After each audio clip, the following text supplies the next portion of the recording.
Hello everyone, I'm old Kojima again. Tonight, I want to tell you a story from old Japan. It is a story about a wooden city, a cold wind, a small piece of cloth, and a fire remembered for centuries. Some called it the Great Fire of Meireki. Some people called it the cursed Kimono fire. But before we begin, we must be careful. The Great Fire was real. It happened in Edo, the old name for Tokyo, in the year 1657. Many homes burned. Many families lost everything. Many tens of thousands of people died. But the cursed kimono is a legend told later. It is a sad story. It is also not proven history. Tonight, we will tell both stories. First, the story people love to tell. Then, the darker truth behind it. Imagine Edo in winter, a fast-growing city in the 17th century. But most of the city is made of wood. The houses are close together. The shops are close together. The streets are narrow. People cook, warm themselves, and light their homes with fire. It gives life, but it can take everything away. The winter is dry. The wind is strong. The air is dry. Everyone knows one small spark can jump from roof to roof and swallow a whole neighborhood before morning. Nobody knows that one fire will soon change the city forever. Now, here is the old legend. Long before the fire, there was a young girl. She was beautiful, quiet, and still very young. One day, she saw a handsome young temple helper walking through the city. She saw him only once. They did not speak. He did not know her name, but the girl could not forget his face. She thought about him all day and saw him in her dreams. In the legend, her heart became very sick with sadness. Her parents worried. They did not know how to help her. The young man was gone, and nobody knew his name or home. So the girl asked for a beautiful long-sleeved kimono. In Japanese, this kind of kimono is called a furisode. It was fine and made with care. The girl wore it once. She hoped it would make her feel close to the young man she had seen. But the story says she became weaker and weaker. Soon she died. Her family was full of grief. They gave the beautiful kimono to a temple. They wanted it to be used in a respectful way. But that was not the end of the kimono. The temple sold it to a second-hand clothes seller. Soon, another young girl wore it. And in the legend, this girl also became ill and died.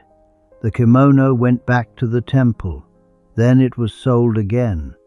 A third young girl wore it, and she also died. Now people were afraid. 3 girls, 1 kimono, 3 sad funerals. The temple priest looked at the cloth and thought, "This is not normal." The parents of the 3 girls came together. They said, "We must destroy this kimono. We must burn it. We must end this sadness." So, on a cold day in winter, people gathered at the temple. They made a fire. They placed the long-sleeved kimono into the flames. At first, the cloth began to burn. Then the wind came, a hard wind, a sudden wind. The fire caught the long sleeves. The burning kimono rose into the air. In the legend, it flew like a person with arms spread wide. It touched the temple roof. The temple began to burn. Then the fire moved from roof to roof. It ran through the streets. It ran over bridges. It became a monster made of wind and flame. And that, people said, was how the whole city of Edo burned. A single kimono, a sad girl, a curse, a fire. It is easy to understand why people remembered this story. It has everything: a beautiful garment, a young love that never began, a warning, a strong wind, and one terrible mistake. But now, let us stop. Let us look at the real history. Was there really a cursed kimono? Did 3 young girls really die because of it? Did a burning sleeve fly into a temple roof and start the Great Fire of Meireki? The answer is, we do not know the exact cause of the fire. But the records of the Great Fire do not tell the story of the 3 girls. They do not tell the story of the handsome temple helper. They do not tell the story of the cursed Furisode flying through the air. The story became popular because people needed a way to talk about something too big to understand. The Great Fire of Meireki was real. It began during a very dry winter. Strong winds had blown over Edo for days.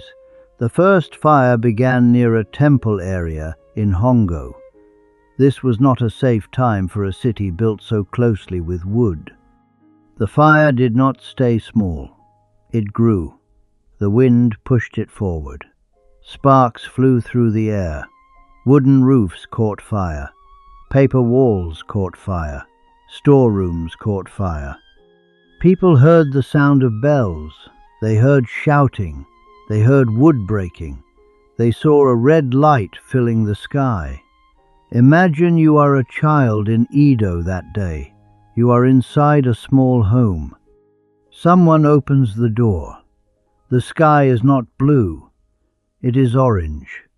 Your mother says, "We have to go." Your father picks up a small bundle. Maybe he takes a family paper. Maybe he takes food. Maybe he takes nothing. There is no time. Outside, the street is full of people. Some carry babies. Some carry old parents. Some carry bundles on their backs. Some run with empty hands because they had no time to save anything. The wind is loud. The smoke hurts your eyes. Your home is behind you. You do not know if you will ever see it again. This was not a story about magic. This was a real disaster. The fire spread again and again. One fire seemed to slow down. Then another fire began. The wind did not stop. The city was full of wood, paper, oil, cloth, and dry roofs. It was like a forest made by people, and the fire moved through it. It moved through neighborhoods where ordinary people lived. It moved through shops. It moved near the places of powerful people. It destroyed many important buildings. It even reached Edo Castle. Imagine the people looking from far away. The castle was supposed to show power. It was supposed to show safety. But even the castle could burn. When a fire is this large, nobody feels safe. Rich people and poor people both run. Soldiers and merchants both run. Children and elders both run. The fire does not ask who you are. It does not care what you own. It only moves with the wind. The disaster lasted for days in different parts of the city. When it was over, Edo looked different. Whole areas were gone. Streets were covered with ash. People searched for family members. People searched for neighbors. People searched for one small thing that was still theirs. A bowl, a book, a door piece. a name written on paper.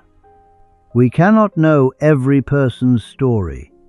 We cannot know every family's last meal before the fire. We cannot know every goodbye, but we know that the loss was huge. Many people died. Many more lost homes, work, and family.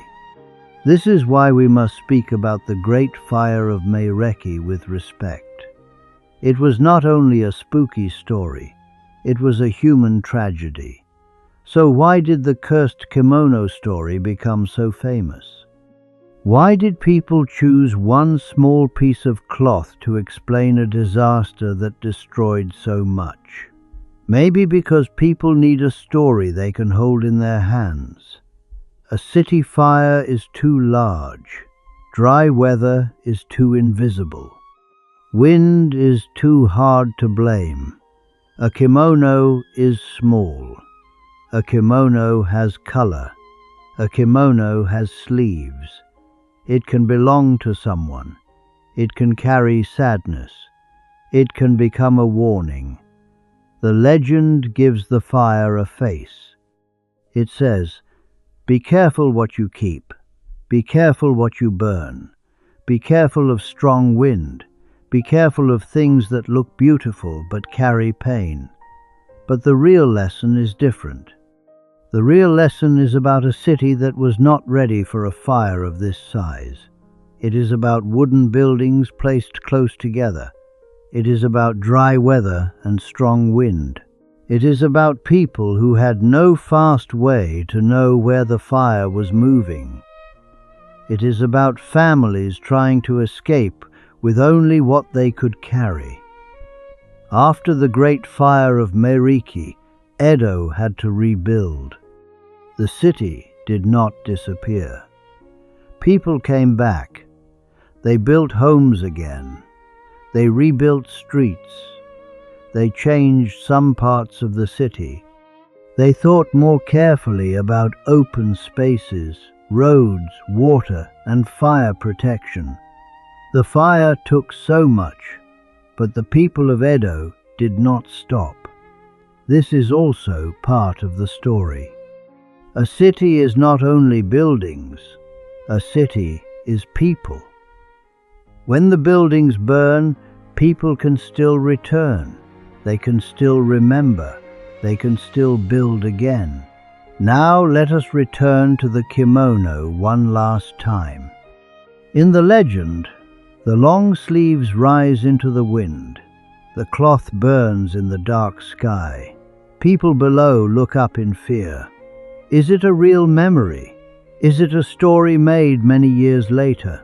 We cannot say. But we can say this. The story stayed alive because it helped people speak about loss.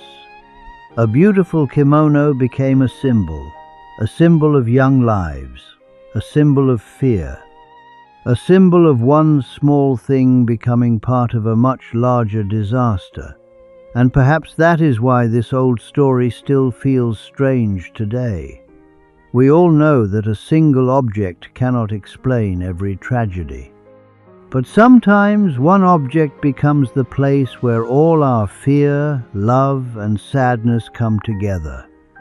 The Great Fire of Meireki was real. The cursed kimono was a legend. Both stories tell us something important. One tells us about fire, wind, cities, and survival. The other tells us about memory, fear, and the stories people make after disaster. So if you ever hear someone say, "A cursed kimono burned Edo," you can tell them the full story. You can say, "The fire was real. The city suffered. But the kimono is a tale people told later." And sometimes the truth is more frightening than the legend, because the real fire did not need magic. It only needed dry wood, strong wind, and a city full of people trying to live their ordinary lives. Thank you for listening to this story from old Japan. If you enjoyed it, Please tell me in the comments. Do you think people told the kimono story because they were afraid, or because they needed hope after such a terrible loss? And what old Japan story should old Kojima tell next? Until next time, remember the people behind the legend. I'm old Kojima. Goodbye for now.